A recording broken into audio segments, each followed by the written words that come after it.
Welcome to Crescat's live market call featuring our macro and activist mining research. I'm Kevin Smith, Crescat's founder and chief investment officer. Before we get started, please read through our important disclosures being shown on the screen now. These and additional disclosures regarding the risks involved in the type of investments we will be discussing can be found on Crescat's YouTube channel and on our website. Crescat's live market call is about sharing timely macro and newsworthy geologic updates on Crescat's activist metals positions, both the positive and the negative news across our holdings as it arises. The discussion and topics will not cover all aspects an investor should consider when deciding whether or not to invest in any of the securities that are part of our presentation. The type of investments that we will discuss can carry significant risks, and whether or not to invest should be a determination made with the complete investor suitability in mind and in connection with a professional investment advisor. The topics and themes we will discuss are the opinions of Crescat as a mining and exploration industry advocate. Our objective is to share the overall geologic progress of our strategy in creating new economic metal deposits in viable mining jurisdictions around the world. The forward-looking business opportunities we discuss may not come to fruition or may not have a significant impact on the value of a security. These presentations should not, under any circumstances, be considered investment advice or an offer of investment advice or services. Crescat's managed funds only accept accredited investors, and this presentation has generally been put together with that level of audience sophistication in mind. Any securities discussed do not represent any full portfolio and may only represent a small percentage of any strategy's holdings. These securities may or may not be held in any Crescat managed portfolio. If you enjoy our videos, please click on the like button and make sure you subscribe to our YouTube channel to get notified of upcoming episodes. You can also follow Crescat Capital on X or Twitter for ongoing macro research and important news updates on our activist metals positions. If you want to learn more about Crescat's investment strategies, we encourage you to reach out to Merrick Iwahashi. His contact information is on the screen now and can also be found on our website at crescat.net. So let's get started. Apologies on the delay. It's obviously yet another crazy day in the market. We have had the biggest two-day drop now since the pandemic in 2020 in the S&P, and I think it's down even more than when Bloomberg posted this chart earlier today. This isn't, it's important to realize, that look, I mean, we've been warning for the past year or more about the valuation risks in the market, especially with the Magnificent Seven and large cap equities and the over concentration in equities among U.S. investors at some of the highest levels historically ever, equities relative to their overall financial holdings, and record over owned equities, record valuations. I mean, these are setups for some problems, and the catalyst certainly has been the trade war, the Trump tariffs, but this was a bubble that was ripe to burst, and now it's in the process of bursting. And so two of the biggest down days now since 2020. Let's go on to the next here. But this is the Mag 7, and I apologize that this is so small. But look, the Mag 7 is down already.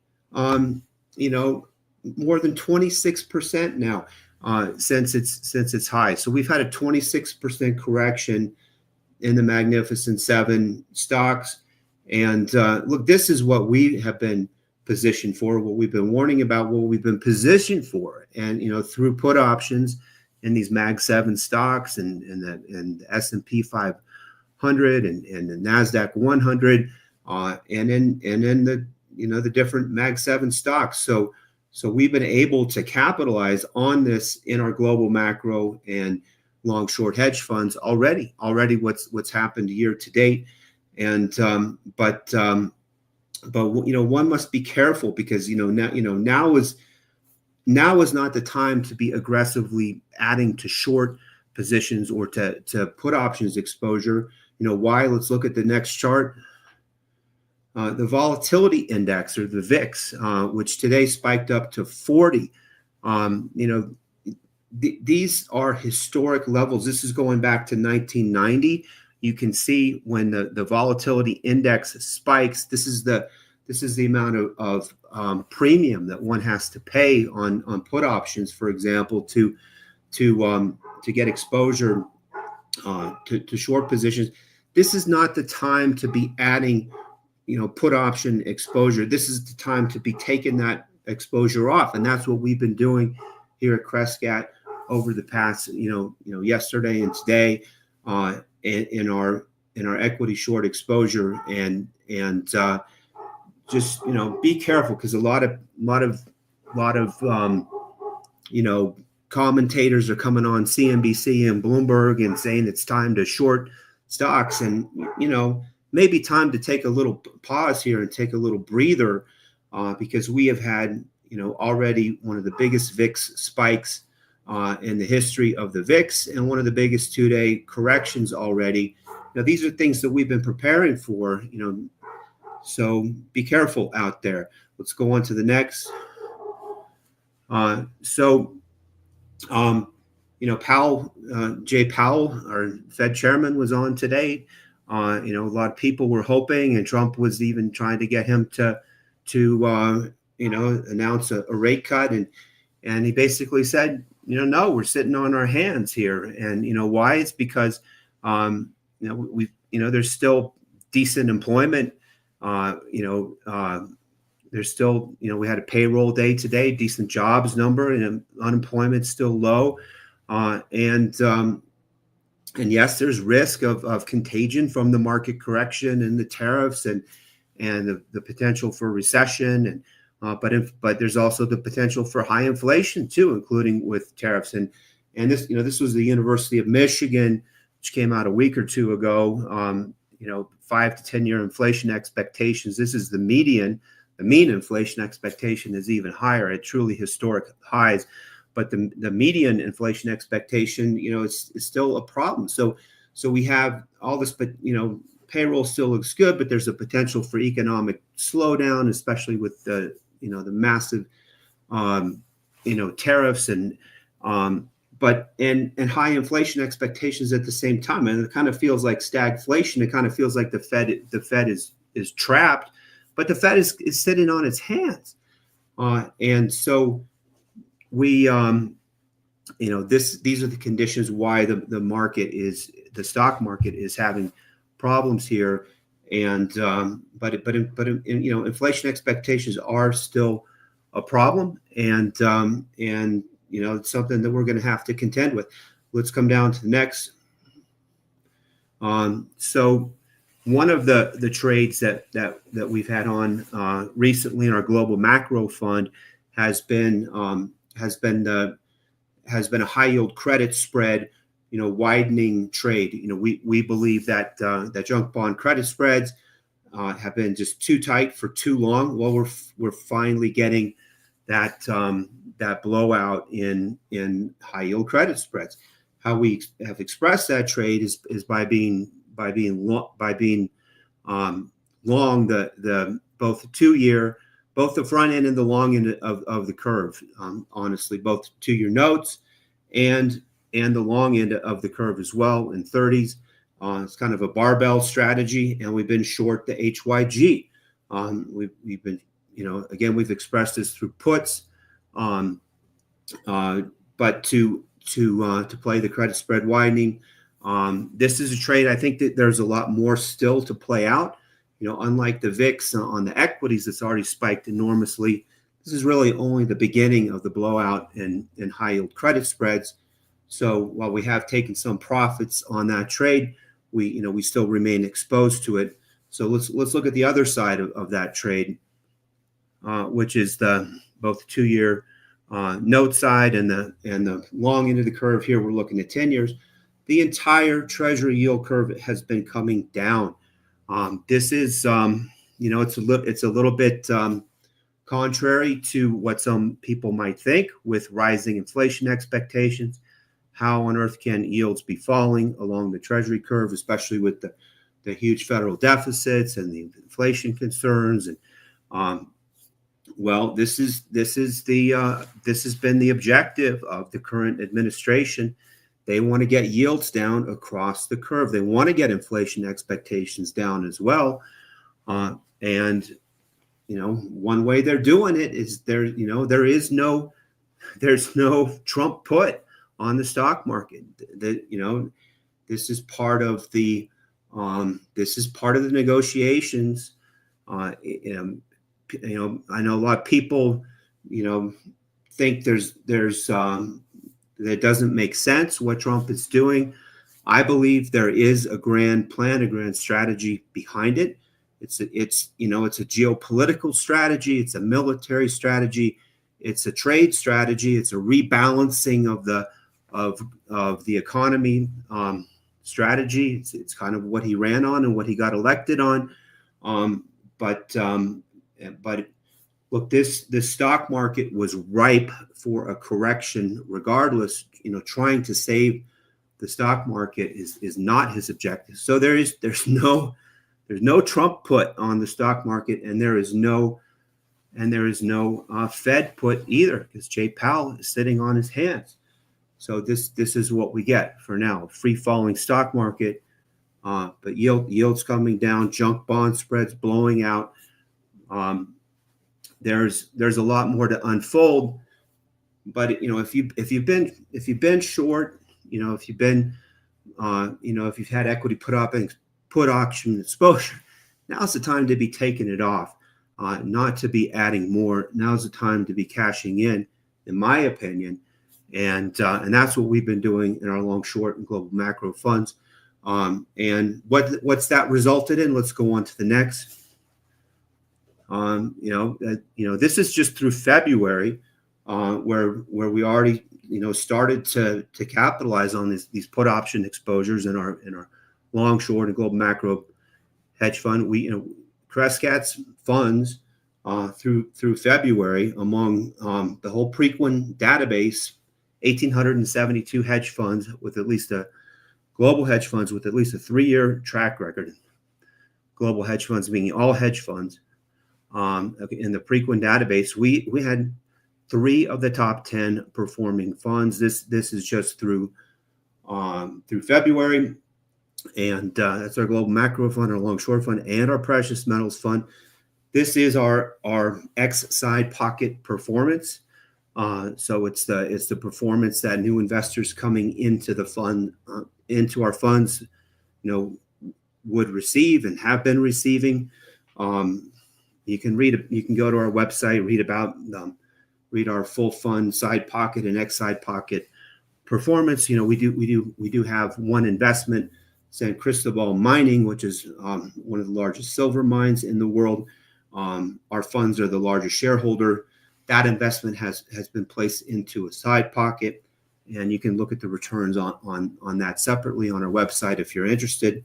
But that's not available to new investors coming into our funds. They get the X side pocket performance, which is what we're showing here. But this is through February. Most funds haven't reported their March yet, year to date. So let's look at March. So in March we had another really good month across the board. This is when our short exposure really started to kick in global macro and long short. We've been short the Magnificent Seven. We've been short the S&P. We've been short the NASDAQ 100 through put options, primarily on these instruments, and we have been, as Jim Cramer would say, we've been ringing the register. We've been cashing in on a lot of this, so we're in a good position now with liquidity and cash, and now with the precious metal stuff pulling back, we're able to deploy more capital towards those trades. It's not that we're giving up on the short side of the market here. There's going to be an opportunity. We don't think this overall correction is over, but look, there's what kind of news are we going to get now with with potential trade partners coming to the table doing deals? There's the potential for a significant bounce in the market. Things could just keep going down. I'm not saying that that's not going to happen either for equities at large. And we think there is more downside in general. I mean, this is only the beginning of a significant correction because we're coming off of record valuations. But look, through March, our global macro fund up 59%, with S&P down 4%. The S&P is down another 10% month to date, and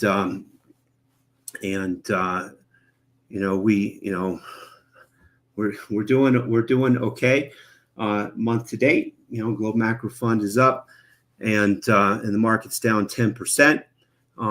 And a lot of that's due to our high yield spread trade, which is in the global macro fund. The long short fund is also hanging in there pretty good. But we have cashed in on our short exposure because this is not the time to be adding substantial short equities exposure, especially through put options right now. It's time to be taking a little bit of a pause. What is it time to be doing? It's time to be looking at putting money into the precious metals side of things because we're finally getting a pullback in gold. We're getting a significant pullback in silver. Tavi's going to be talking about these things, and so now is really the time to be thinking about that because rates are coming down. We're going into a world of interest rate repression. There's still going to be inflation. I think there's a real opportunity, especially on the mining front, where the valuations of mining equities are still extraordinarily low relative to this improved metals price environment, the improved free cash flow that some of the senior producers are delivering in this market. And in the junior space, where we have a significant focus on the exploration sector with both companies with bona fide discoveries and incipient discoveries across gold, silver, copper, zinc. We have some of the biggest, best new metal discoveries around the world, and these companies, we believe, are substantially undervalued, and there's an opportunity to put money to work in the early stages of a major new precious metals bull market. We don't think we've seen anything yet, and look, that's all I have. Let's get on to Tavi. All right, thanks, Kevin. Well, I think I'm gonna stay in the same sort of thesis most of my presentation, but I'll start with what's being presented to us in the last few days, which is this tariff policy by Trump, which is a big change on things. As we've seen, the estimates is actually substantially higher than what I have pointed out in this chart at about 20%. We've seen maybe estimates of even higher numbers right now, could be even up to 10 percentage points higher than what it is there. Regardless of what it is, it's the largest that we've seen since the tariffs that were imposed back in the 1930s, of which it happened during the Great Depression. It was certainly what added to the Great Depression in a large way. We've had a decline of equity markets that maybe was leading up to the some of those tariffs being imposed. And this time around, we didn't see much of an impact in the market until now, this big move. Although since the beginning of the year, we did see a underperformance of technology companies, and consumer discretionary was certainly very clear. But this is a difficult presentation, I would say, to be given, because there have been so many. Kevin point out a few or some of the changes in the markets, but you sort of have to separate your long-term and short-term views at the same time. I mean, there's obviously, in our views, a lot of things that need to unfold for imbalances to go away. We're referring specifically to the overvaluation of the market. Now, these things don't get resolved in 2 days. But we also understand or have a understanding of history that these things, again, take time to unfold. And you have ups and downs, and these trends are extremely volatile as well. And I think the best way to the model to understand is looking at the internals of the market, but also trying to understand the cost for the risk that you're taking. And so, when Kevin was, if we go to the next chart, I think I have something else. Actually, let's go back to the first one, and I'll go quickly in some things. But basically, today's market is very different than yesterday, actually, in terms of reaction. Today we're seeing the dollar actually surge. Yesterday we saw the dollar literally plunge. Those two words, I mean it. I mean, the dollar is surging today relative to its history. And at the same time, yesterday was one of the largest moves we've seen in history as well. So there has been some big changes on the dollar reaction, despite the fact that the market was down exactly almost the same yesterday and today. So, and then you have emerging markets. Emerging markets did do okay yesterday, and today they're getting absolutely creamed. I mean, look at the Chinese equities, Brazilian equities, most of the Asian markets and European markets are all getting hit significantly. So it is a difference in the behavior. And the third one I would say that is also very significant for us and for folks that are watching this is the mining stocks that yesterday held up so well and today are basically falling apart. And so, what are the real moves? Begs the question, and what are the opportunities that we can see here moving forward?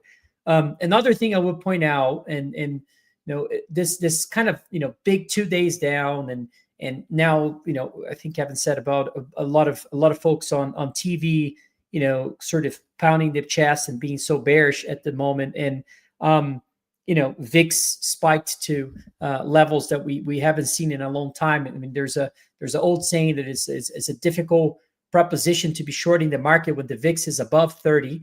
We're 40s now, and so if you're putting what is the VIX? Is the implied volatility of the put options in S&P 500. So clearly, it's exactly the premium you're paying to protect your risk on the downside. But notice what's happening today. I mean, there's some separations as well. First of all, let's look at some risk assets that are linked to the market that usually should be going down today, and they're actually going up. And I know some people are going to say, "Oh, it's a different regime," and I don't think it is. I think it's just signaling that risk. Some folks are starting to buy the market. Bitcoin is up today. GameStop is up today. MicroStrategy is up today. Home builders, very consumer discretionary type of industry is actually doing well today. So these are signs of some folks are starting to deep their toes into the market again, and I think it's important and relevant to point out. I do think there's a big risk for those that, not a risk, but maybe a chance that we may see some sort of short-term positive negotiation development over the weekend. I think there's a sort of a perfect storm for that, or perfect moment for that to occur. So, be careful out there. So let's go to the next chart. Next chart is something that I think it's a very, and I'm speaking of my views in that case. And I think a lot of what I'm going to say is in line with Kevin's views and Crescat's views, but maybe not to the same degree of conviction in some of the things. And what I'm trying to say is, historically, during recessions, and I would argue strongly that we've seen this market reaction recently, and the toughness, maybe even political, but tough position that the Fed is in terms of how to behave in the situation, and potentially not being able to adjust rates and its policy until we see a much lower market in terms of equity performance, puts the probability of a recession discussion in a degree that I think it should be a lot more relevant. I don't think it's 50% anymore. It's maybe closer to 60 to 70% of a chance of a recession in the next 12 months. And I think a lot of people are forgetting one thing. Deficits are calculated on government spending divided by GDP. GDP matters. If there's a recession, you usually increase spending by definition, because the GDP level will decline. But also you tend to see an increase of spending, of which a lot of people are, I would say, ignoring the risk of that because of Doge and other things. But it's, historically, it's almost inevitable that we see that at some point. Now, I agree, we're probably going to see pain first, and then that's going to be the next level. But I can't help but start thinking that in the next 12 months or by the end of the year, we may actually see deficits increase relative to GDP. In average, if you looked at all these recessions we had since the 1970s, the level of deterioration in deficits is about 6 percentage points from the very first moment of a recession to the very end of one. And my view is maybe you won't see that same level of deterioration, but even if we see half of that, would be substantial. This is the main reason, one of the main reasons why I see a much more clarity and in the view of the short end of the curve falling substantially relative to the long end.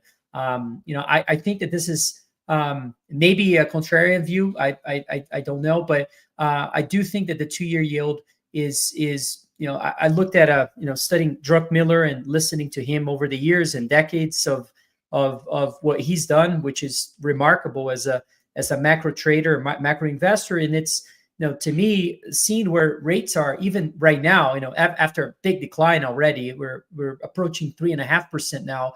I would still argue that this rates could come down a lot more in this environment, particularly if we have a recession. And I have another chart that I'll show that as well. Let's go to the next chart.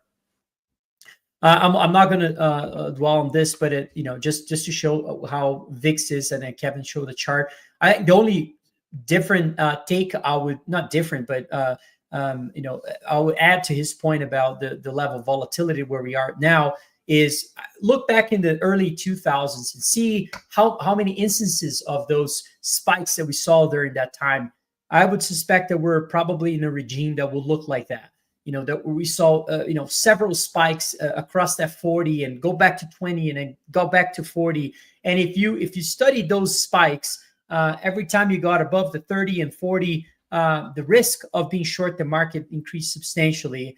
At the same time, every time you went back to the 20s, the risk of being long the market increased substantially. And so to me, this is a good framework of understanding risk of adding position and taking profits on, if you're, in this, at least for us, we've been,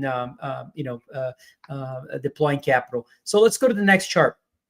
The same goes to this one as well, of which I think that the fear and greed index in at the very bottom of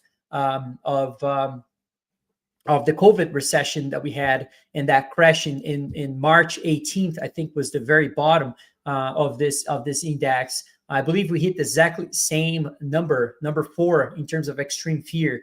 And this index is a good index because it looks at a lot of different things, in particular the credit spreads that we watch so closely, and financial conditions indices.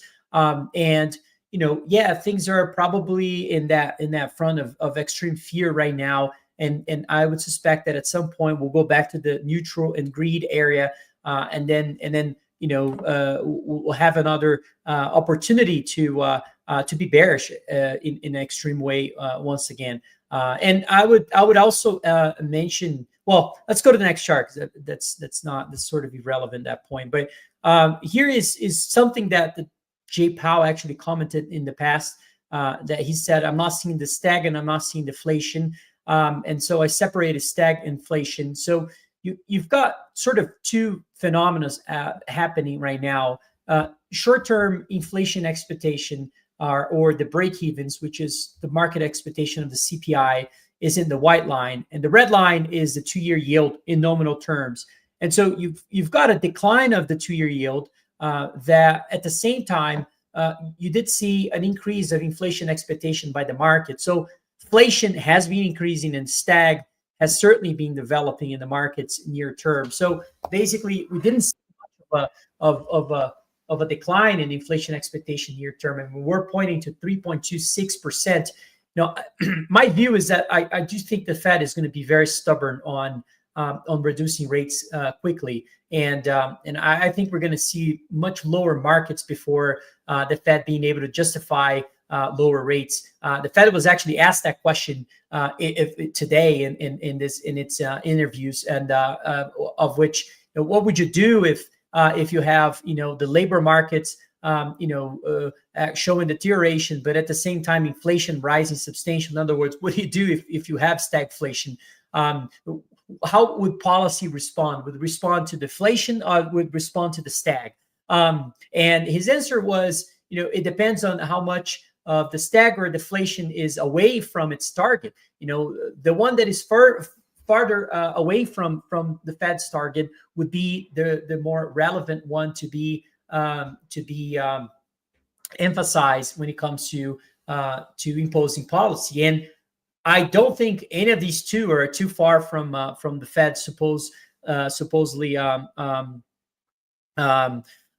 target right now. And I think that we need to see the stag develop a lot further in order to justify a change in stance by the Fed. And you can talk about the political aspect. I certainly think that the Fed could be political here, but it doesn't matter.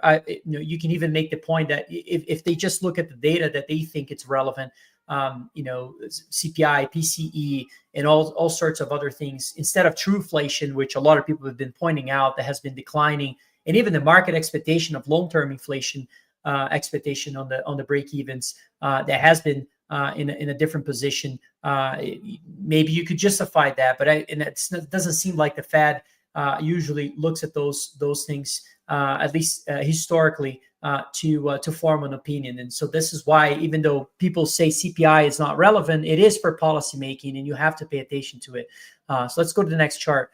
In the next chart, I'm showing something that I have high conviction, specifically, and in the 2-year yield idea. I think that I point out to this breakout that we saw back in 2021, actually, when inflation got out of control. Then we saw a historical breakout of these short-term rates. And every time we actually hit the line, as you can see in this chart, actually coincided with recessions.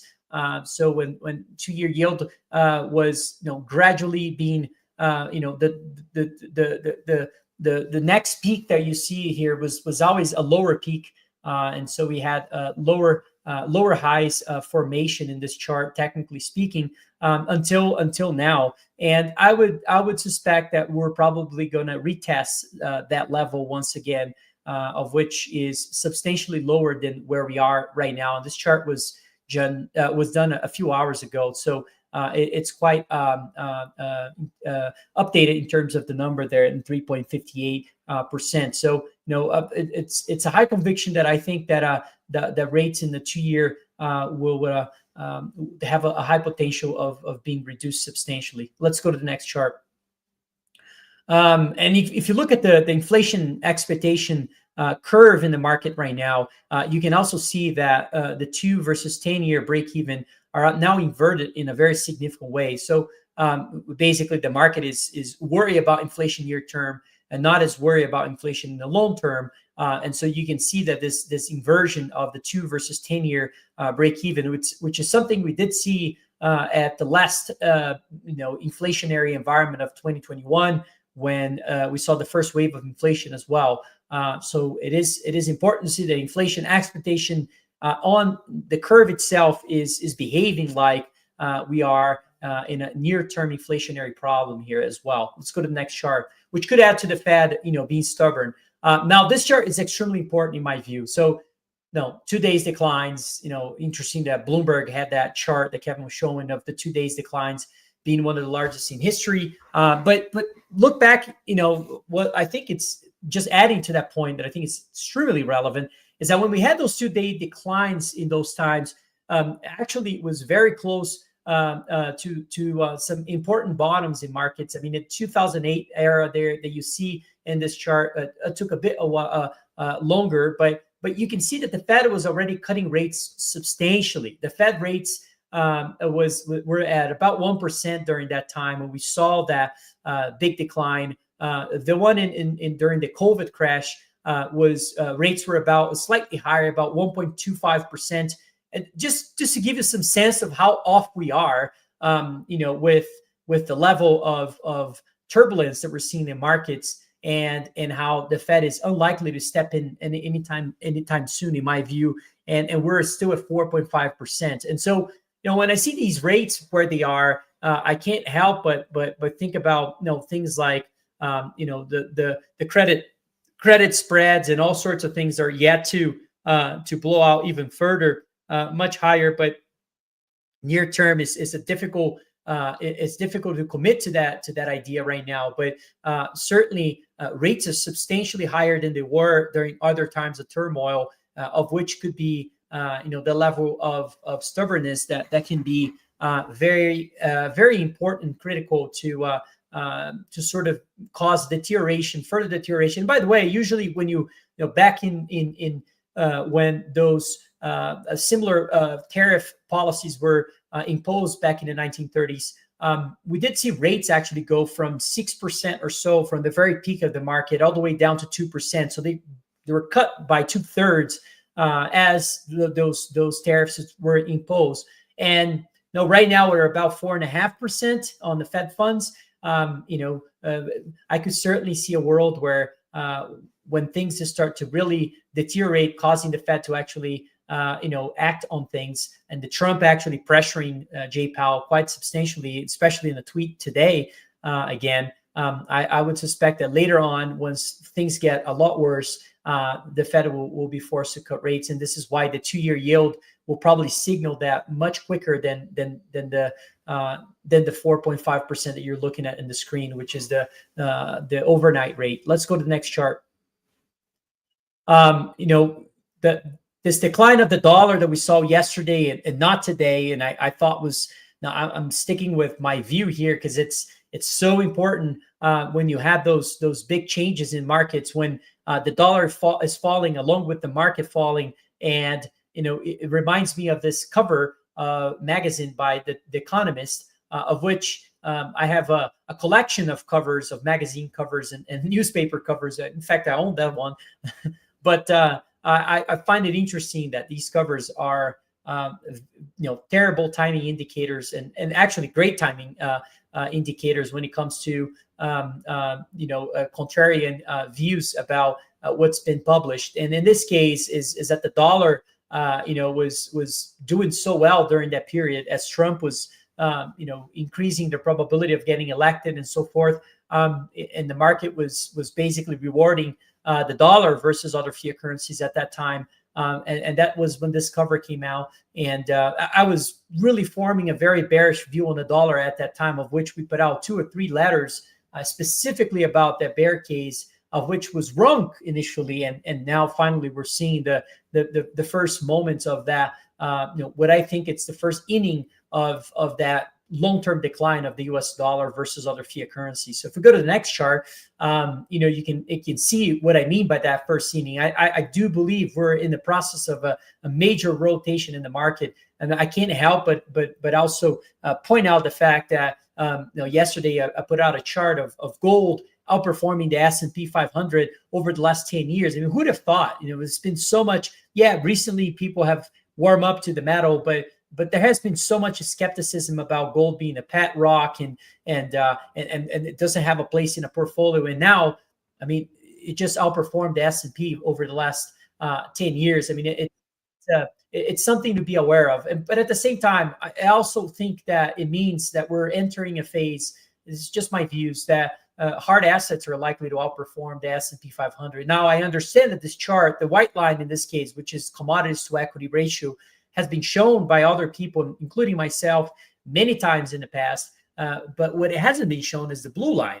And when the blue line turns, which is the dollar, is when really you tend to see this rebalancing globally of one thing to another. So the dollar is at its second most overvalued level in history today. The other time we saw similar overvalue levels was in Plaza Accord in 1985, of which was a coordinated act to devalue the dollar, the blue line in this case, causing the white line to rise. This is where we saw emerging markets do very well. We did see Japan at that time. It went through an inflating process of its own domestic bubble at that time as well. And I think we're going to see something similar this time around with a lot of economies that have been neglected for a long time and hard assets that even today are suffering. And so for those that take a very long-term approach, these, in my view, are windows of opportunity as well. Let's go to the next chart.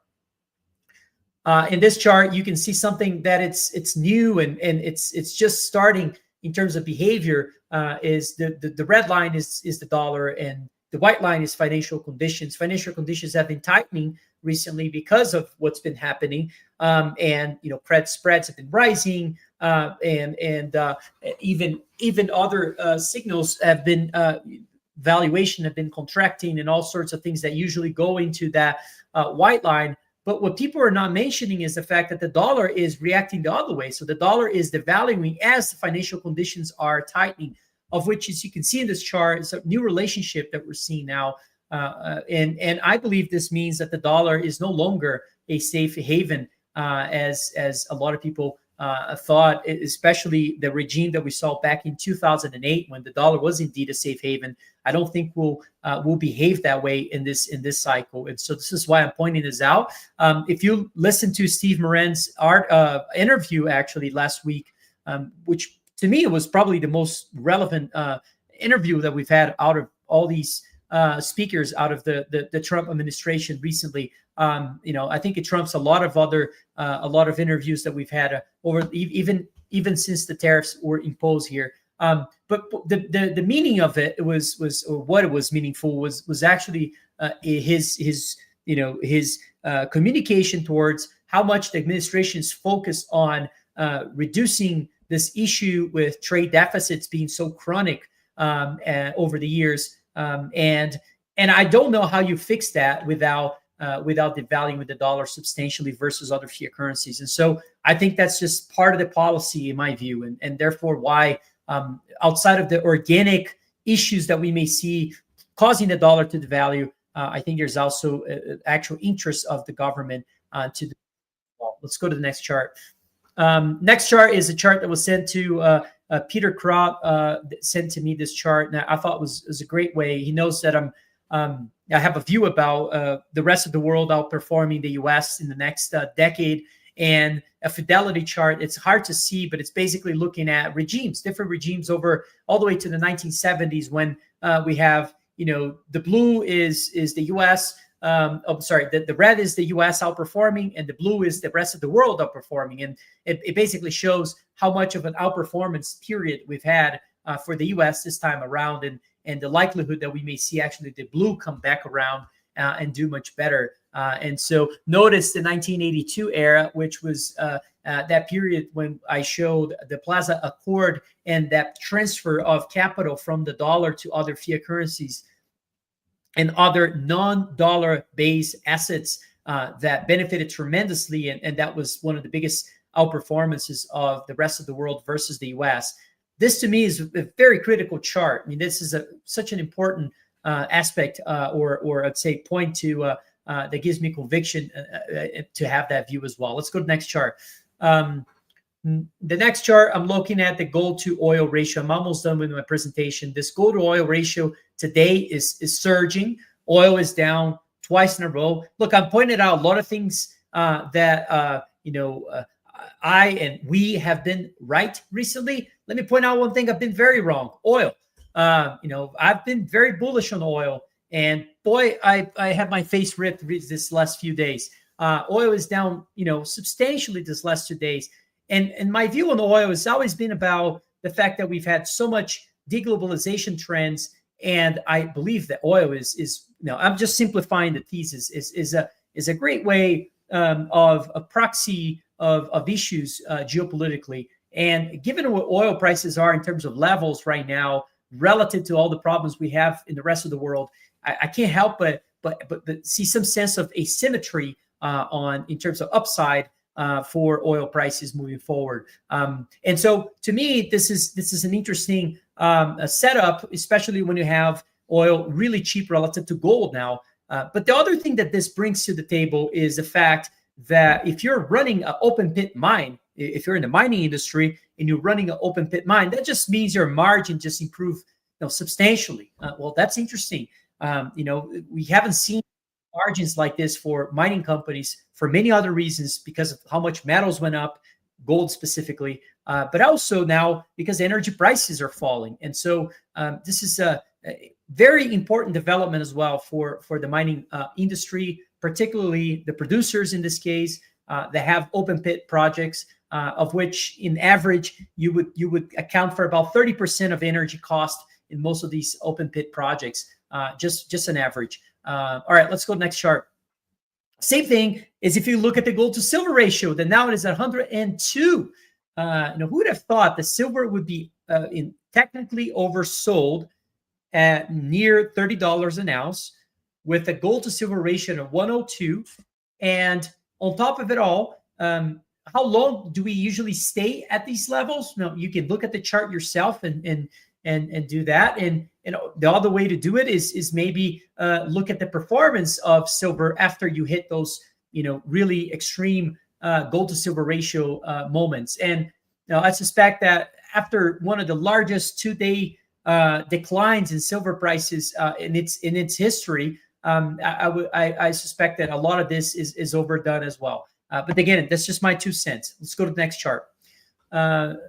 Lastly, point out there are 2 things. I mean, similar to those two-day changes that I was talking about. Here's one that shows the gold equities and silver equities, the Philadelphia Stock Exchange. The bottom, you see the 2-day changes, of which we saw a substantial decline. It's actually, I'm sorry, this chart is 1-day change. It's just the only mistake is in the subtitle. It's 1-day change in this case, and you have almost 9% decline. The last times we saw this was during the COVID era, of which marked a major bottom. The same thing happened in about 2015. We saw the same thing in 2008 and also in the early 2000s. The other moment that I didn't point out that is in red, as you can see there, it was in 2013. Now, maybe you can make the case that we're in one of those, but I don't believe that's the case here. Now, I don't think 2013 margins were as fat as they are across most of the companies, number one. And I also don't think central banks are buying gold and creating this sort of fundamentally bullish environment for metals like we're seeing right now. And so I would certainly argue against that period as a risk to the idea of potentially taking advantage of what I think it's an overdone reaction by the market today. Let's go to the next chart. The next chart is a 2-day change, by the way, but you can see here 14% decline in energy equities. What I find interesting about this chart is a lot of things. Well, let's look at the recent reaction. It's been sort of a consolidation moment for about 3 years of energy equities. Usually these long-term consolidations tend to be resolved with a major breakout, particularly when you can see the prior peak was in 2014 and potentially is causing this pause and this resistance is supposedly because of that peak. And I know we've been working through that peak for a long time. I suspect that we're getting very close to a resolution that we may see a major breakout historically for energy equities. I can't help but be bullish on this. Also, when you look historically, other times, at least all the way back to 2000, 2022 or so, you can see that all other times that we've had this major declines in 2-day changes of energy equities also cause were great opportunities, window of opportunities to be deploying capital. So again, these are all my opinions. I don't have any certainty in markets, and any crystal ball that you may be looking for is certainly not the case. I'm just trying to take some emotions out of the market and point out some of these big changes that we've had recently, big volatility events that usually can be very, very productive for investors that take a long-term view. All right, this is enough from my side. I think that's my last chart. However, Quinton did record a video for those that want to listen to Quinton's video. And so let's get started with that one. Hello, everyone. Very interesting week, very tumultuous week. I got to say, this has been just about the most brutal week we've seen in mining, probably the broader markets, for a long, long time. But, sometimes it takes a little hiccup like this to get back to normal. And I'm going to start by talking about a little story this week. I listen to a lot of the guys on our trading team. These are people that trade our concentrates out of San Cristobal. And they've commented for weeks and weeks now that things like silver especially have been in backwardation. What does that mean? Well, it means that the price of silver on the spot market is higher than the futures market. And it has been for quite some time. And that's actually abnormal. I mean, that's highly anomalous, especially for a sustained period of time. And it's really been like this for a while. I can't even think of how long now. It's been a few months, I think, 2, 3, 4 months. And while backwardation is usually bullish in, indicating that prices of that commodity, in this case silver, are going to be strong in the near term, the problem with it is generally unsustainable. Okay, backwardation is not a long-lived phenomena. Never is, never will be. And we saw it come to an end. We saw it come to an end this week. So I was on a call earlier this week. Unfortunately, my team, recognizing that this announcement around tariffs might have a significant impact on metal prices, fortunately hedged, and we were in very good position. But it's not necessarily the case across the broader markets. You look at what's happening right now, there's a lot of, we'll call it imbalance across the world that's going to have to get rectified before the market kind of gel again and get itself together. But what really has me convinced that the mining space, it does have a very good future, is that for many years now, the mining space has been undercapitalized. We know this. We know that very little capital has gone into building new mines, building, new infrastructure, exploration, very little money. Okay. And that means that the supply side is constrained, and it will be for quite some time. So while these events like we're seeing today, or this week rather, are unsettling, I think that over the long haul, mining is going to be the place to be. And I actually think there's going to be a lot of new doors open up, perhaps even here in the United States, where we might see mining kind of revitalized over the next few years. So I'm actually very upbeat about things. Does it impact us over the long haul? No, I don't think so. I think this is a short-term phenomenon. Yeah, there might be some economic fallout, maybe a bit of a recession, whatever. These things happen. But over the long haul, metals are in short supply, and we're going to see a very good future. All right, so just a little commentary, from a geologist perspective on the world. All right, go to the next slide, please. Look, this week I only have a handful of updates. What I'm finding is that due to the seasonality of exploration, there's not a lot of news out there. Okay, nobody's been drilling in a significant way, and really the places that work is being undertaken are generally warmer parts of the world right now, and that would be the southern hemisphere. Okay, so this story in particular, Mogotes, which is down in Argentina, actually straddles the Argentinian-Chilean border. The guys have been very busy developing new targets down there. They've actually done a lot of work in the past few months. And, I'm going to couch this by saying I really like to see solid field work done before money is spent on drilling. Okay, it's one of my big pushes. Is I like to see all of the homework done. In other words, all the data collected that's needed to maximize the potential for a drill hole to be successful in discovering a new ore body. And quite frankly, the work that these guys are doing is exactly in line with that. Okay, and I commend them for it. I know that money's been tight in the markets lately, but they have some money, and they've got enough money to certainly carry forward.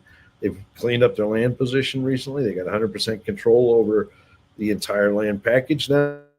They've added new property to the tenement package recently. That's very critical. And I think this company is in really good shape. Will they drill this year? You know what? It's getting late in the season now. If you think about it right now, it's spring here in North America. Okay, what does that mean? It means it's fall. It's the equivalent of early October down in this part of the world. And that means it's going to get chilly soon. I'm not saying I know whether they're going to drill or not this year. All I can say is it's going to be tougher and tougher as time goes on. My hunch is it'll probably be around, say, September, October, our time this year before we see the company drill. But that's fine. That's fine. They've got a lot of good work coming out. This is really just the first announcement of a lot of announcements to come, I think. And it talks about some of the work that they've done at this Cruz del Sur and Stockwork Hills target. They've identified 2 drill targets now with very, very good data. Let's look at the next slide. All right, first of all, location. Look, this map shows you the land package that Mogotes has. It includes the blue, kind of teal blue tenement package. That white tenement that you see there in the northwest, that has recently been added to this. So that is also under control of Mogotes. And you can see right to the north, we have Filo del Sur, or del Sol, and then Jose Maria. Look, Jose Maria is kind of off to the side, off trend, but it is a significant discovery. And then do not forget that NGEX is further to the north yet. And they've got some very substantial porphyry discoveries in their portfolio as well. Okay, so basically everything to the north of Mogotes represents several $1 billion between the money that was paid by BHP and Lundin to acquire Filo, and then the valuation of NGEX right now is multi-billion dollars. We're talking about a very, very lucrative camp here. Okay, this is not a lightweight target or district by any means. This is where there's a huge center of gravity right now in terms of development. I think BHP and Lundin are going to fast track Filo. I think you're going to see a lot of activity for years to come. But look at where Mogotes is. They have the rest of the belt here. You know, there's just a smorgasbord of targets on their property that are all very, very similar in nature to those to the north. So should we expect a discovery? Look, I do think so. I think that this company is one of the few that really has that kind of portfolio that says, yeah, this could be a major, major discovery. Let's hope it's equivalent to some of the ones we've seen up to the north. Okay, now they've been doing work across the whole package, including the new tenement there, but they're clearly going to release information in pieces. Okay, and the first news that we have here is around this Cruz del Sur target in the Stockwork Hills target area, which is down in the south area. It's a little bit lower elevation. This is pretty high country, but this is a little bit lower. In fact, it's very similar from what I've heard to Jose Maria in terms of its elevation and its the style of target. Okay, so let's look at this. Let's go to the next slide. Okay, first of all, we've now zoomed in. We've zoomed in right on top of that target. So the Cruz del Sur and Stockwork Hills target area is now shown in this image. You can see the geophysics, including magnetics. So we have really a combination of geophysics shown in this, but notice the new strong magnetic image or magnetic data they have up there in the north at what they call Target 1. Okay, that really looks intriguing. That is a very well-defined target of high magnetism. Why would it be high magnetism? Well, look, magnetite veining is often a common component of the core of some high-grade porphyry, especially in this part of the world. And I think this is a very good indication that they've now got a very discrete, very well-defined target that they can go in and drill. Okay, so that's target one. Notice there were historic holes here. Past drilling was not quite in that target area, which is interesting. Nonetheless, it did hit anomalous metal. But look at what they have now. They have a very clear target in hand. So that's very promising. They did do trenches. We'll talk about those here in a second. And then target two is also shown on this map. It's the second oval more to the southwest there. And target two, while it doesn't display the same magnetic feature, I don't know that they did the magnetics here. They did some trenching over this, and they got some really strong results that have defined a new target there. Okay, so let's talk about target one briefly here. Look, over here on the left-hand side, you can see a clip from the news release. And it talks about the aspects of this target that are very important. First of all, it's shallow. To the top of that feature, to the top of that target, magnetic target, is less than 300 meters or approximately 300 meters below surface. That's relatively shallow. If you look at the drilling that's been done up at Philo, like at Aurora and things like this, it was a deep target. It's about 500-600 meters down to the top of it, and then they'd have to carry on drilling for another kilometer or so past that. But this one is a bit shallower, so that's a big plus. You can notice the elevation is a reasonable elevation. 4,300 meters is not bad in this country. It does have a very large footprint. You can see the geophysical expression of that indicates that it could be a sizable porphyry target. When I say sizable, if you look at the size of that, you could see hosting several hundred million, maybe even 1 billion tons, something on that scale. Not guaranteeing it, just saying that's certainly in the realm of possibility. And it's defined by this strong magnetic anomaly, but it's also highly chargeable. Okay, so in the IP survey, it also is expressed as a very highly chargeable rock. Why would it be chargeable? Probably because it has disseminated sulfides, particularly pyrite, scattered through it. And that's a very, very, very positive sign. It's also strongly conductive. In the MT survey, which is a measure of the ability of rock to conduct electricity, it's shown to be relatively conductive. And I found that some of the bigger, like more compelling porphyry targets that I've seen tested have that kind of MT signature. So I'm very encouraged by that. Now, importantly, the company did some trenching here, and they actually got some really nice results. They didn't open up humongous trenches, but they did some relatively short trenches, but also very well targeted trenches. You can see CDST4 there. Wow, 33 meters, 0.64 gram. That's not bad. That's 0.02 ounces per ton. And it includes a little bit of higher grade material, 3 meters at 2.4. Now, why would you see gold here? Well, I've been talking about this being a porphyry.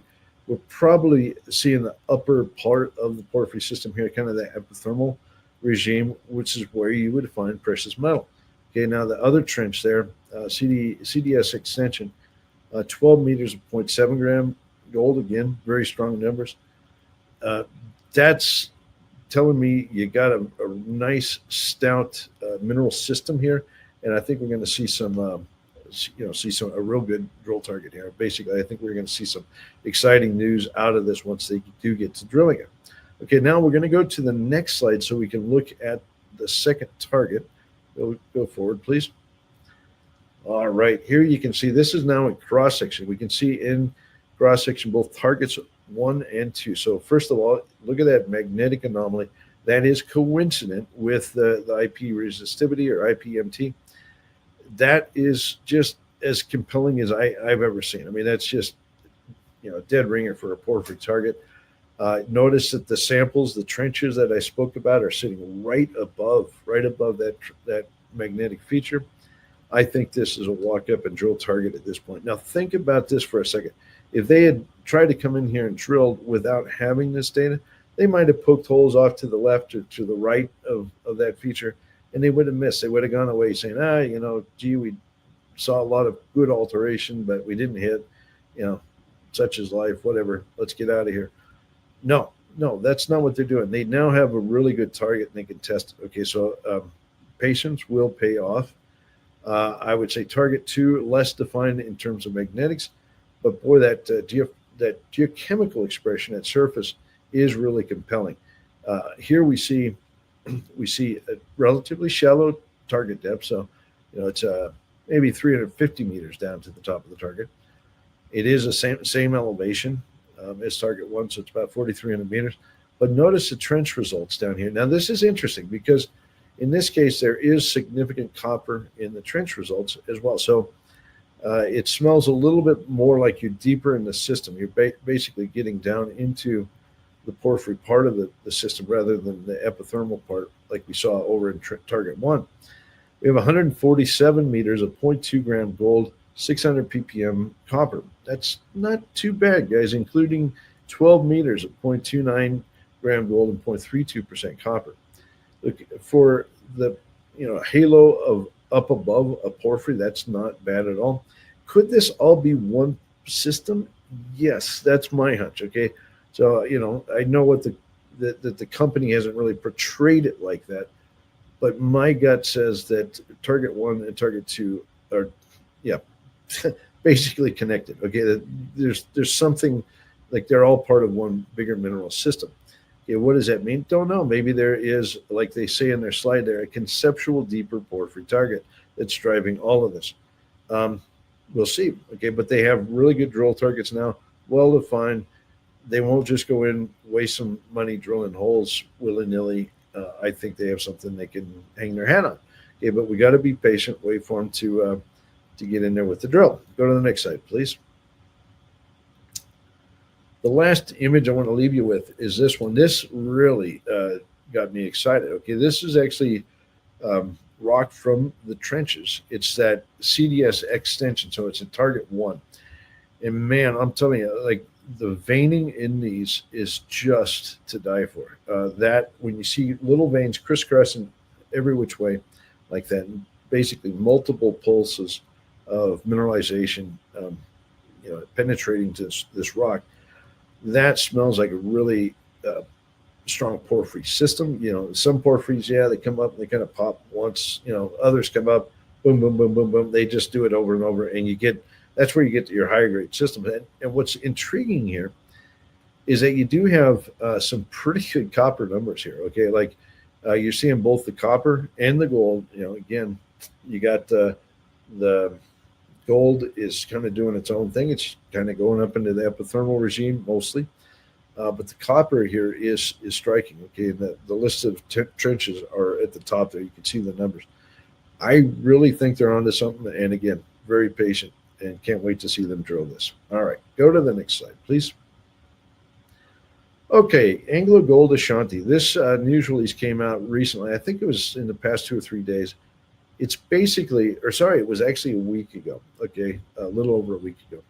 It's about Anglo Gold Ashanti designating 4 more projects in this portfolio of projects down in New South Wales as part of phase 2 for exploration earn-in.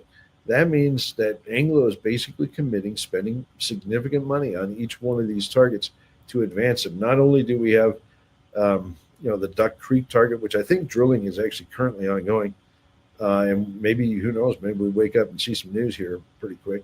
But you also now have, it's Triangle, Crooked Creek, Nigan, and there's one other, can't find the name right off, but other targets here that are now designated for Anglo to spend money. Okay, this is a beautiful structure for a junior exploration company tackling blind porphyry deposits. A little junior company, especially in the market that we've had for the past few years, could absolutely implode trying to support a project like this. But by bringing in Anglo Gold and letting them spend the money, and notice that they even have, Anglo taking the equity stake. I mean, that's a vote of support. 9.9% equity position in the company. Like, this is basically a vote of confidence from Anglo. And I think the team should be commended for doing such an excellent job packaging this. Now, do we have a discovery to talk about yet? Not quite, okay, but this tells me that the company has multiple more opportunities to see that discovery made. And let's hope that Anglo drills a hole into one major porphyry copper gold system down there.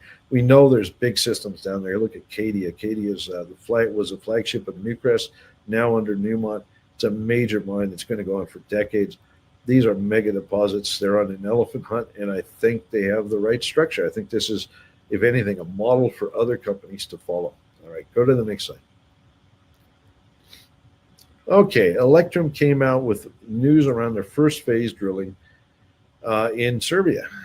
It's a bit disappointing, you got to say, that basically the 2 drill holes that they drilled did not replicate. It didn't really even explain the anomaly that they saw at surface. They saw a stout copper gold anomaly. What did they hit? Okay, they drilled 2 holes, basically one going east, one going west, underneath the copper gold anomaly. The anomaly was well defined with geophysics. Looked like a beautiful target, but such is life. Okay, sometimes this happens. Now, what did they hit? Well, they hit a large interval or large intervals of skarn. Skarn is basically thermally cooked rock that is usually proximal, like usually somewhere around an intrusion. And it does have mineralization. I'll talk a little bit about what they did encounter for mineralization here in a second. But it's not a complete miss, okay? It's not a complete miss. It just didn't deliver that instant discovery that we were all hoping for.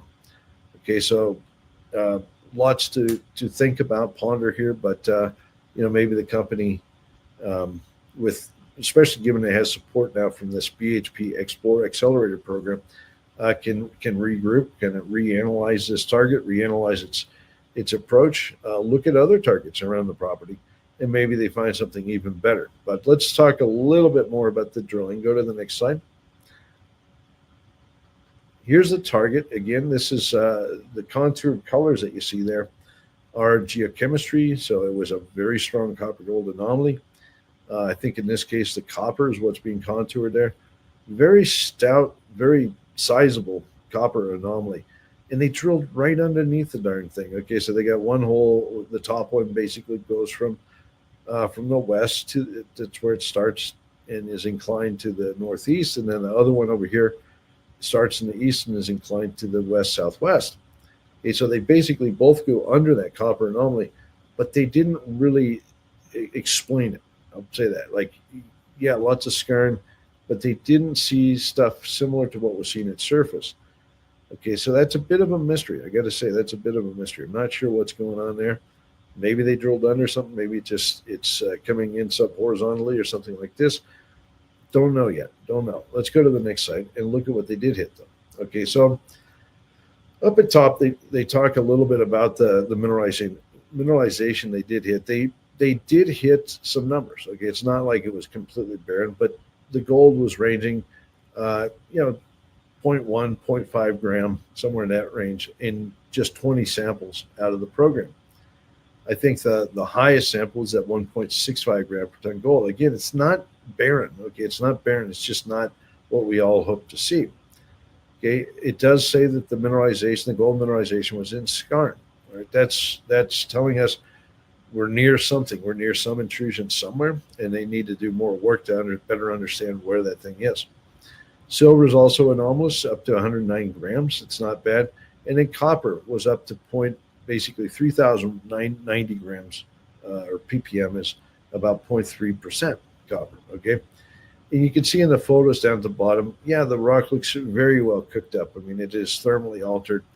And even that sample at the very bottom, you can see chalcopyrite and stuff in it. So it is not dead. It's just not quite what we thought it was going to be. And I think the company needs to do some more work. Okay, they do have money, fortunately, through that BHP program. I would really love to see them step back, do some more good science, see if they can figure out where this intrusion is that's driving this skarn mineralization. Maybe they come back and test it again. All right, such is life. Let's go to the next slide. All right, Newfound gold. This is a story that we've been talking about for nearly 5 years, I think now, or maybe even over 5 years, can't remember, but a long, long time. And this company has drilled an endless stream of drill holes that have hit high-grade mineralization. Okay, what is this system? It's an epizonal orogenic gold system. We've known that from day one. We knew it was a shallow, high-grade orogenic gold system.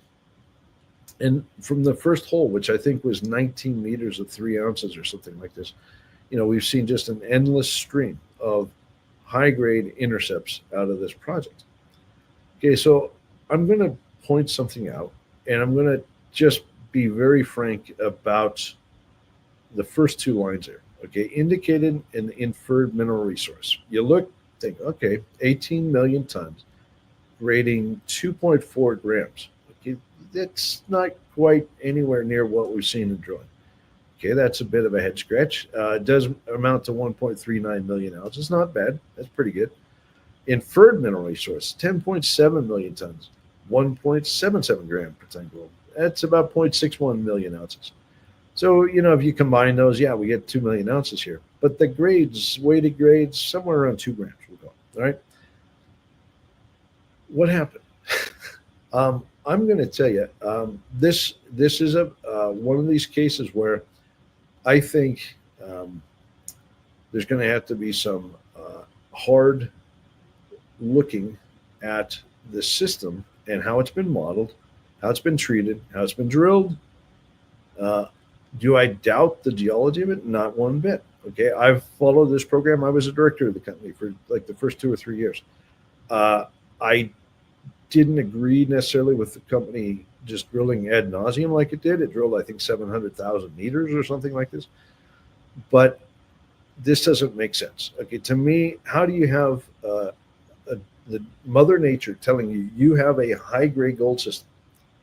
You should treat this as a high-grade gold system. Okay, you resource modeler guy or gal needs to treat this as a high-grade gold system, and they have not done that. They took this and they basically modeled it using, we'll call it a conventional block model. It's, I think, a 5 by 5 by 5 meter blocks. And they took it and they made it into a low grade system. That's interesting. Okay, now I know Eric Sprott did a video recently. He talked about the experience at Fosterville. When the high grade was discovered at Fosterville, and this is especially after Kirkland picked up Newmarket, there was a lot of angst about whether a resource could be put to that deposit. Nobody had experienced high grades like that before. And the first approach was to just top cut, basically cut the high gold assays because they didn't want the high grade influencing the end result. It just made people queasy to think that the high grade was driving the resource and reserves. Okay, how did they top cut it?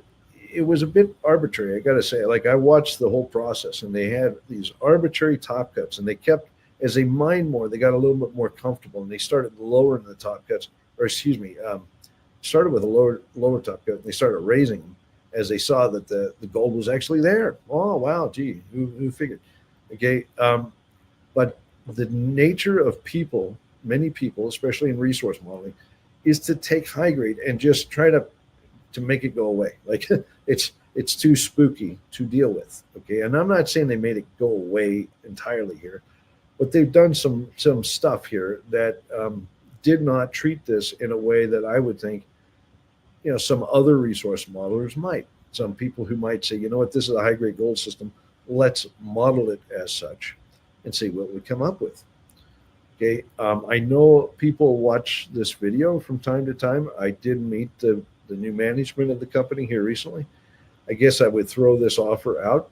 Once you guys in management feel like you have kind of, a handle on everything that's happened here in the past few weeks as this resource has come out, I would love to see a 3D model that compares the drill intercepts, the modeled veining that was done. I know there was detailed, meticulous modeling of the veins, the high-grade veins themselves. I would love to see that. And I would also like to see the block model, because what I like to do as a geologist, when a resource comes out like this, I love to sit there and play with the 3D model for hours and hours and compare with my eyeball. Okay, I like to compare the drilling, the actual geology, the veining in this case, and what the blocks say in terms of what gold is there. Okay, and if I could do that, I could actually come back on this video maybe in a couple of weeks, maybe 3 weeks, something, and I could talk about this more. But right now, this news release doesn't cut it for me. Okay. They've basically said, oh, we've taken a very high grade, delicate orogenic gold system, and we've made it into a big blobby low grade system. 18 million tons. Yeah, weird. Okay. 10 million. Yeah. So we're talking nearly 30 million tons of rock here. Hello. The gold in this system is probably contained, most of the gold in this system, probably contained within less than 10% of that, something like that. It's a high grade system. I don't understand. Don't understand. Just doesn't make sense. Does not equate. Go to the next slide.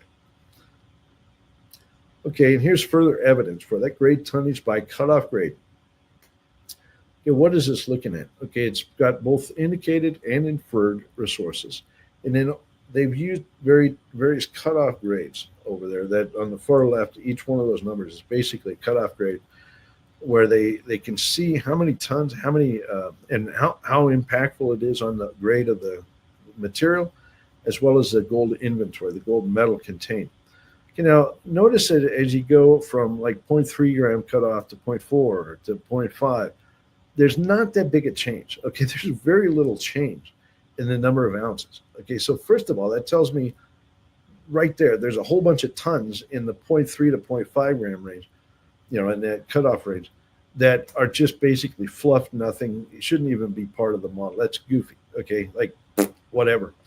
Okay, even when they go down to 2 gram cutoff down there at the bottom, look at that. You got effectively 890,000 ounces, which is about 3/4 of the gold is within that 2 gram or above cutoff. Okay, again, are we treating this right as a geologist, a smart person who's modeling a high-grade deposit? Are we really treating this in the right way? Don't know. I think it's up for debate. Okay, now it's a little bit less impactful down there in inferred. The inferred, you can see, still at 0.3, 0.4, 0.5, there's very little change in the amount of gold that's contained in that. And then when you jump to 2 grams, yeah, there is a drop. That's about 40% of the gold that's in the top. Okay, maybe I'll give you that, whatever. But still, this is a high grade system. Why did we come up with a big tonnage low grade number? Doesn't make sense. Makes the mining industry look a little goofy, in my view. Okay, let's go to the next slide. Okay, this is the sum total of information we've been provided about the methodology and parameters, as well as the way they treated high grade in this system.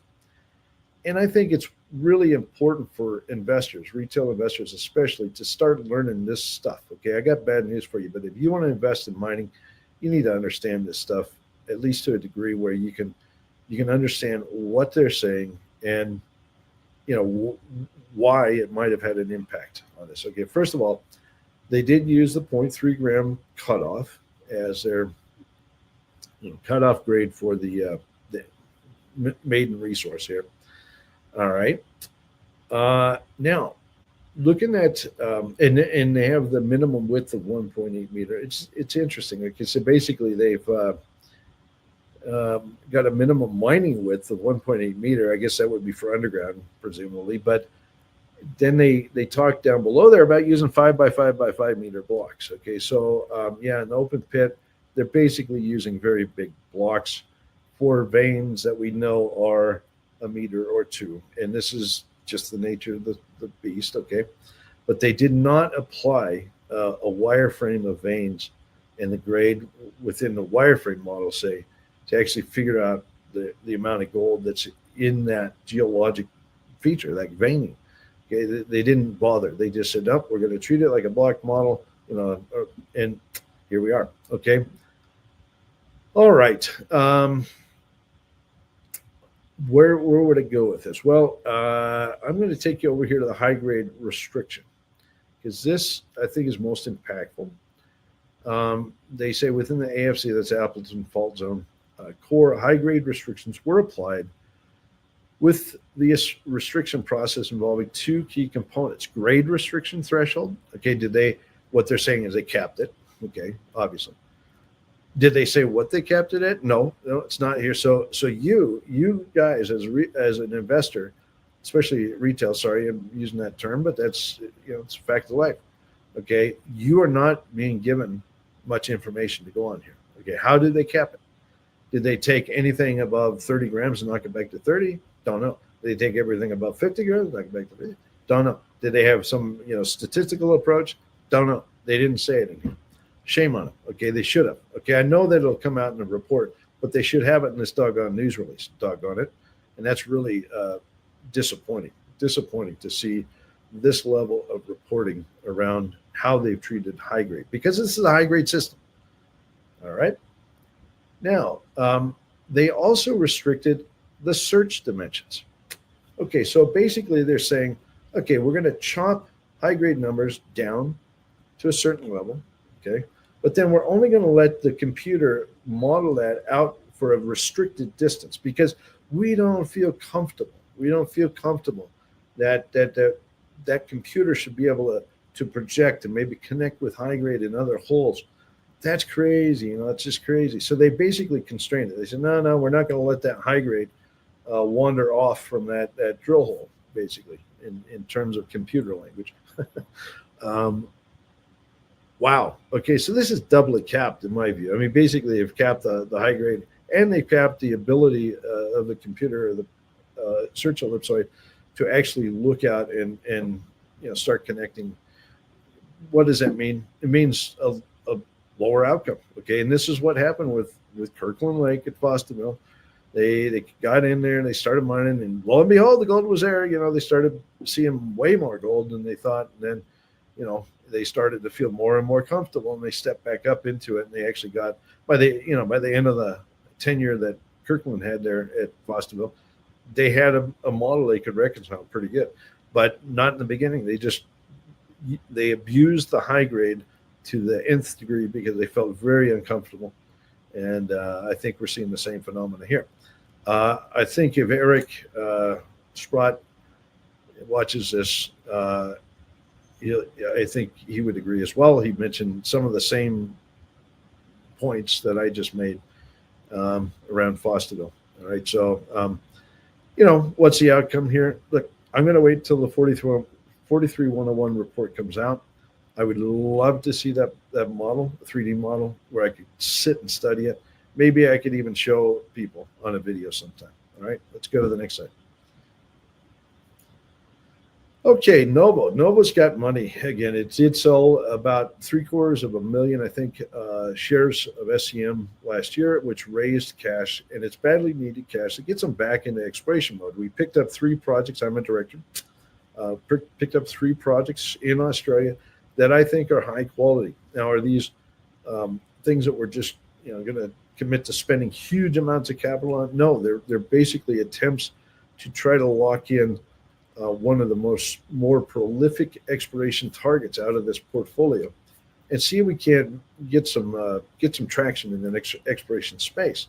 Okay, in this Tibu Bara RC program, Tibu Bara is in New South Wales. It's way up in the northwest corner. It's a very remote country, by the way. But fortunately, we have a highway here. You can see over in the map on the right-hand side. So it's reasonable access, thank goodness. Okay, but it is a poorly exposed region, but it has geology that's very similar to Victoria. The rocks here, very similar in age, very similar in geology, and we are, seeing signs of an epizonal type gold system at this project. We see very high grades in places. This is the first drill program that we've undertaken there. You can see some of the older results there. Some very good numbers have come out of this project. Our team is doing a very good job remapping, resampling, and they've now started drilling these high-grade targets. And I'm very hopeful that we're going to see a discovery here. Now, can I guarantee anything? Absolutely not. But I think this is a pretty high-quality project that if we, apply some brain cells, which my team has a really good ability to target, I think we can make a discovery. Okay, now we have others. Okay, we're going to go over to John Bull, which is over in far northeast New South Wales here soon. We'll test that in the not too distant future. And then we have the Onslow project, which is off into Western Australia, and that'll be tested a little bit further later in this year. But this is our first start. I'm going to go down to Australia in the next couple of months to see what's going on after they got some drill holes in the ground. Hopefully we get some good numbers. All right, go to the next slide. I think that might be it this week. Yes, it is a short week, but appreciate everybody listening. Hopefully everybody endures all the chaos in the markets here. Sometimes it's best to just close your computer and not worry about it for a little while. Anyway, that's what I'll do. Have a good weekend. Take care. All right. Thanks, Quinton. Well, what a crazy day. Crazy couple of days. A lot of exciting opportunities out there, especially in terms of the precious metals front, in terms of for opportunities to put money to work right now. So I highly encourage you to reach out to Merrick if you have any interest in our funds. And Tavi, any final concluding comments from you? No, I think these are important days where there's a lot of reallocation of capital that those that rely on long-term ideas are able to take advantage of. And I think we have another one of these opportunities in front of us. And it's really hard to rely on things in the near term and make big decisions. And so it helps to have these sort of long-term macro thesis that we currently have, which I think allows us to, act on days like today. So there's a lot of overdone moves in our views and other moves that are likely to be just at the beginning. And we explained a few of those today, but there's going to be a lot more to come. So really excited about seeing some of the things that we've been talking about unfolding. And but again, now these things have a lot further to run in our view. So with that in mind, if you have any questions and would like to learn more about what we're doing, learn more about those themes and those strategies that we run, I would suggest you speak with Merrick. Here's the information in the screen, and would love to have a call with you and explain more about what we're doing. So thanks again. And anything else, Kevin, or can I close up? All good. Oh, good. All right. See you guys next. I think we're doing it next week, right? Just confirming. Yeah, because it's Good Friday, so we're skipping Good Friday, but we're doing a week before. So I think next week we'll be back. Don't hold me to this, but that's an idea. So it's an idea. All right. All right, guys. Take care. Have a good one. Bye.